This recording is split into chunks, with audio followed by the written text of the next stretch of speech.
Alright, this is my first time getting out of bed today. It is 10 a.m.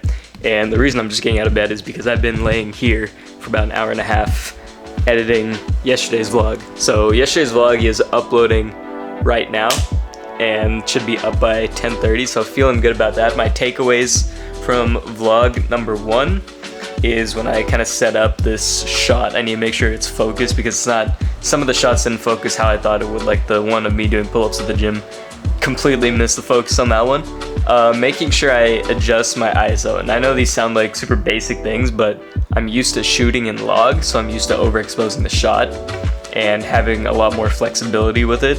So with this, I just need to make sure I'm hitting it right, like on the dot. That'll also save me time in post. So overall, I'm pretty happy with the workflow so far. I feel like obviously the storytelling could have been better. I used a lot of text throughout the vlog, but for being the first one in a while and just knowing that it's gonna push me to learn in every aspect is what I'm really excited about, because I know it's gonna help me with my turnaround time, my efficiency, my storytelling, and being able to turn something boring into a really exciting, a cool, engaging story. So excited to keep making more of these. Right now it's 10:04 a.m. I'm gonna get this uploaded, start making breakfast, because that's like a 20-minute process because the potatoes take about 18 minutes to air fry.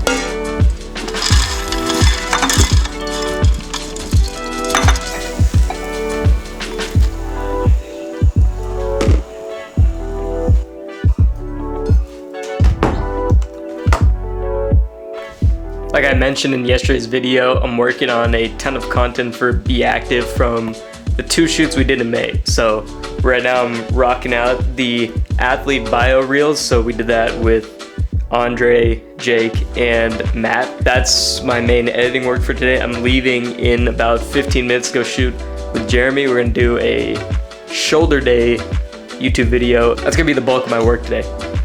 So that shoot should definitely take till like 2:30, and then might even take till 3. I'm supposed to hang out with my girlfriend, but I knew this shoot was gonna be like now, and she's busy after 4:30, so we'll see what happens. And I told Andres that we could go hit legs at 4:30, so got everything back to back to back again. This wasn't about being optimal. Making these videos was nothing about making videos like this is the best strategy for YouTube. It's not. It really isn't. But I just want to challenge myself. Like, I just want to do something difficult. The same way my homie is doing an Ironman in October. Like, there's a lot of different ways to challenge yourself, and I feel like I've let myself slip in some of the ways I handle work in my life and the discipline about it and my consistency and just living up to the expectations I set for myself and what I tell people I'm gonna do for them.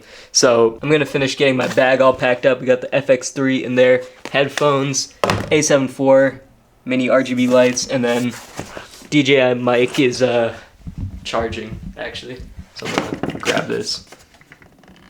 I will bring this light for pictures if we do that. Definitely bring in the 85mm. I think Paul will be there too, so it's gonna be a good time.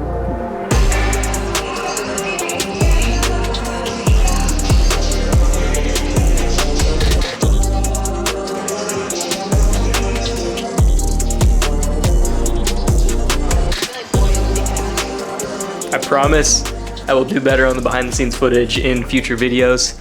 It's my first time filming any BTS of me during a shoot, pretty much actually. Anytime I've had BTS, it's been filmed by either my client for their own page or by Ken, because Ken's always usually shooting with me, so we shoot BTS for each other. Basically, I got to Jeremy's house like 12:50, he was eating his meal, and then we were just talking, and then we left, got to the gym at like almost 2 pretty much.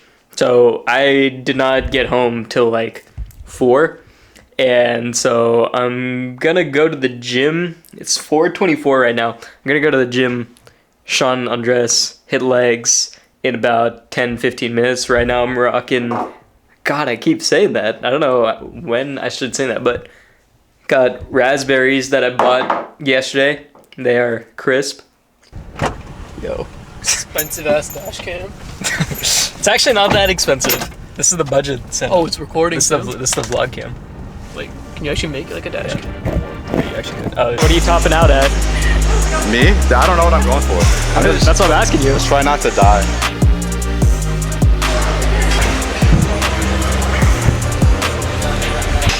Is your clap like nodding up? My leg.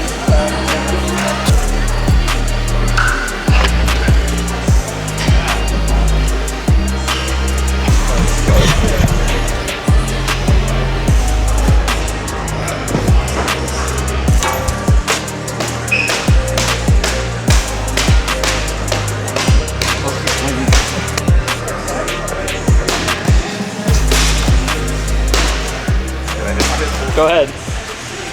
Progress like a month from like, dude, I'm actually shaking. Like that's where we're at. My legs are quaking. On the wheel is crazy. Wait till I turn it. Sounds like it falls. Cop just Vibes. Whitest turn ever. Yo, you almost just hit.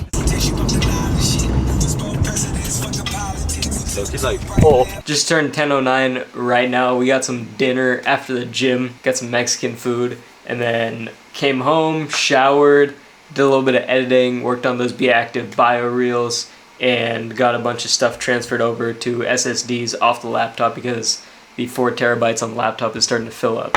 So, but to touch on something that I've been working on a lot and trying to understand this year is turnaround time, and I feel like that's the one I've been hammered on the most throughout this year from different clients and myself. But I feel like the thing I'm trying to figure out most is how do I take a project where the deadline isn't necessarily a hard deadline, it's kind of up to me as far as when I can get it done, until it's obviously completely multiple months later and it's like, what the fuck happened to the video? Because I have had a bunch of projects with multiple different clients this year where it's like, we film and then there's ample amount of time for me to edit and do whatever I need to do with the footage.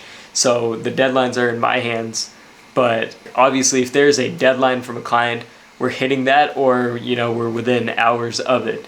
But I haven't been meeting my personal deadlines for my own content or deadlines I set to get projects done. And I think that at the end of the day comes down to discipline. And I think I realized this year that motivation will only get you so far. You're not always going to be motivated. You can't always rely on motivation. You actually have to build discipline within yourself to get those things done, whether you need to or not. Because if there's something that you say you're going to do, then you're only diminishing your trust within yourself of whether you're going to do the things you say you're going to do or not. When I was building my first businesses, when I was building my e-commerce business on Amazon, I had discipline. And then once I started getting other stuff to do, then it was like, okay, I have to choose to work on my business on the weekend instead of going out and doing whatever all day. I have to choose to film working on my business and then edit it later because I want to start building something more out of it. Like, those choices you make, you can't rely on motivation to do that stuff. It's discipline. It's one of the most important things about building your own business, being an entrepreneur, starting your own projects. If you don't have the discipline, you're not going to get anywhere with it, because you might be good for 1 or 2 days off that initial motivation. It's the first day of the month, you've got renewed motivation to start something new. But what happens when it's like the 14th of the month and you haven't gone to the gym in 5 days and you're like, I could just wait till July 1st. You just wrote off 2 weeks. So I'm trying to rebuild that discipline in myself with the things I choose to do and things I choose not to do. Because there's definitely some stuff like that where I'm trying to choose not to do that. Like, at the basic level, it's choosing not to spend my time scrolling through TikTok and Instagram. And I'll be real, like, my screen time, it's kind of hard because I am a content creator, so I have to spend time on my phone. But, there's levels to it. Today, my screen time is actually not bad at all. It's actually really good. It's 3.5 hours. I actually spent like no time on TikTok. I've been off TikTok recently and that feels really good, but today I spent an hour on Instagram. Yesterday I was on my phone for 5 hours. I spent an hour 20 on Instagram. Kind of sitting around that 5 hour mark. I don't know why it says 8 hours on Monday. I think it's because of FaceTime. Little things like that. Choosing to do the things that you don't have to do, but you should do. It's June 14th. Like, there's nothing special about this month. You can wait for Monday to start the next thing, or you can start today. It's a weekend. It's Saturday. If you guys are watching this the day it came out. I can't remember the last time I wasn't working on a weekend, and I'm not saying that to flex and be like, yo, I'm always working and I'm always busy. And I feel like I have a pretty good balance right now. It's not always the easiest, and it all boils down to being disciplined, because if you are able to work and be extremely productive the hours you are locked in, you have more free time to do other stuff. That's just what it is. Like, I have tried to structure my days where I'm focusing mostly in the mornings on editing and client work, because I know those are my most productive hours, and it's something I'm working towards and something I'm trying to figure out. Because if I'm waking up at 5:45, I'm going to the gym for about an hour, hour and a half, I'm home and ready to start working at the latest by 8 a.m. So if I'm working from 8 to 2, I feel like if I'm caught up and I'm at a good spot, I'll be able to definitely get all my client work done every day before I eat lunch, or before like it's pretty late into the afternoon. So that's kind of something I'm working towards, and just building up that self-discipline, because discipline beats motivation every single day. So if you guys enjoyed this video, make sure you guys drop a comment down below. Let me know what you think, and if you have any suggestions, I would love to hear those as well. I'll be reading all the comments, and I appreciate everyone that made it this far into the video. And I'm still learning a lot about filming with this camera, telling stories, making videos. Like, I've been doing this for my clients for like 2 years, but long form content storytelling is also its own ball game. So thank you guys for experiencing this growth. Thank you guys for coming along on this journey with me. I will see you guys in the next one tomorrow. Okay. Wait. Oh wait, what?